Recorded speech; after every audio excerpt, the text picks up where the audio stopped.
Ето я и нея. Първоначално ни се представи като една мила, нежна, розова, пухкава овчица, да не кажа агънце. За жалост в следващия миг ни се показа в един доста поетичен образ, този на озъбено, свирепо куче. Две неща не трябва да се правят в този живот. Да се опитваш да вземеш кокала на гладно псе и да вземеш интервю от селянин гей. И ако отново се върнем към творчеството на споменатия поет, то ще трябва да отбележим, че когато борбата е за слава и жителство в София, то тя, борбата, е безмилостно жестока и тези два образа, на човека и кучето, стават плашещо сходни. Затова и в двата случая рискуваш да бъдеш облаян или направо ухапан, а гейовете дори скубят и дращят.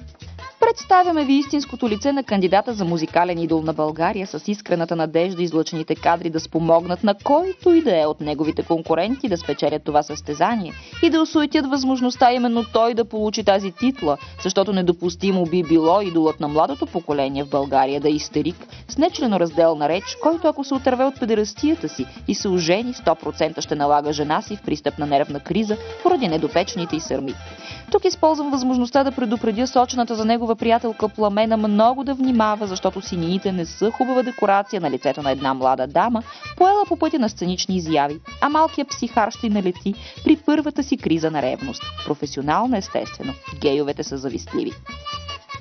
На него препоръчваме за следващия концерт по избор да подготви една от песните на Каризма или Елена Паришева, посветени на насилието и безпричинната болезнена агресивност и да си ги наника от тук до края на живота си под формата на психотерапия. Конкретно медикаментозно лечение на това сериозно психично и нервно отклонение биха могли да препоръчат единствено медицински лица, но ви не сме склонни да платим за лечението на Денислав, тъй като сме твърдо убедени, че ситуацията може да бъде овладяна и от органите на реда, съдружие с местата за изтърпяване на наказанията. Това така или иначе е предстоящо за Дениславчо, а и ще излезе по-евтино, пък и ще бъде по-ефективно. А и най-важното, за да видите, че не сме злобни, това ще достави много по-голямо удоволствие на самия Денислав, ако се съди по типа интимни взаимоотношения, които са характерни за тези оазиси на превъзпитанието. Защо си мислите за най-красив? Изчезни, просто няма какво ти говоря. Защо си мислите за най-красива, след като сте един от най-грозно изглеждащите участници? Защото си много тъпа и ходи се през зъбите и тогава говори. Май зъбите ти трябва да си оправиш, да спреш да говориш така. Той и вашите не са много добре.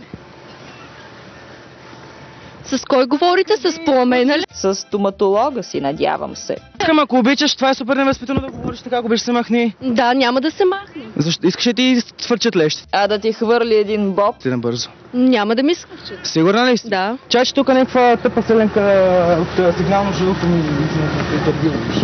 Тъп селене сте вие да ходите с такъв цвят марат. Кура, бе! Защо трябва да ви го ям точно на вас? Защото си много тъпа за това. Не, тъп си ти, затова няма да ви го ям. Сами виждате как интелектуалната несъстоятелност попречи на любовта на млади. Просто ходи си на село там. Каниш я на гости? Още при първа среща. Където се снимате и... Охо, и порноклип искаш да правиш. Галена ще те съди за авторски права. Това е го махна. Че ще го... Да не ги води така, бе. Гледа так как ти такова, бе. Сълно смешен. Ще избием зъбите, ма курво. Толкова хора за едни зъби. Да. Курва е майка ти. Така ли ще говориш с майка ми? Ще те смачкам, бе. Ще те смачкам, бе.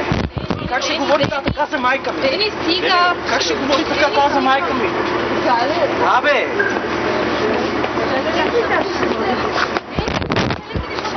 Сега ще видите, сега ще прибият. Така ли? Остава. Стига, не е сега просто тази шум без. Що? Ще си сваляш гуменките ли? Да. Обажда се на майка си.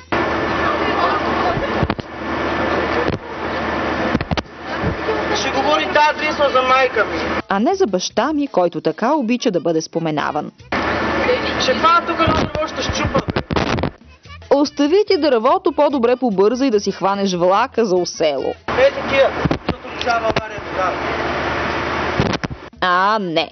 Има и такива като теб, да пълнят статистиките за домашно насилие.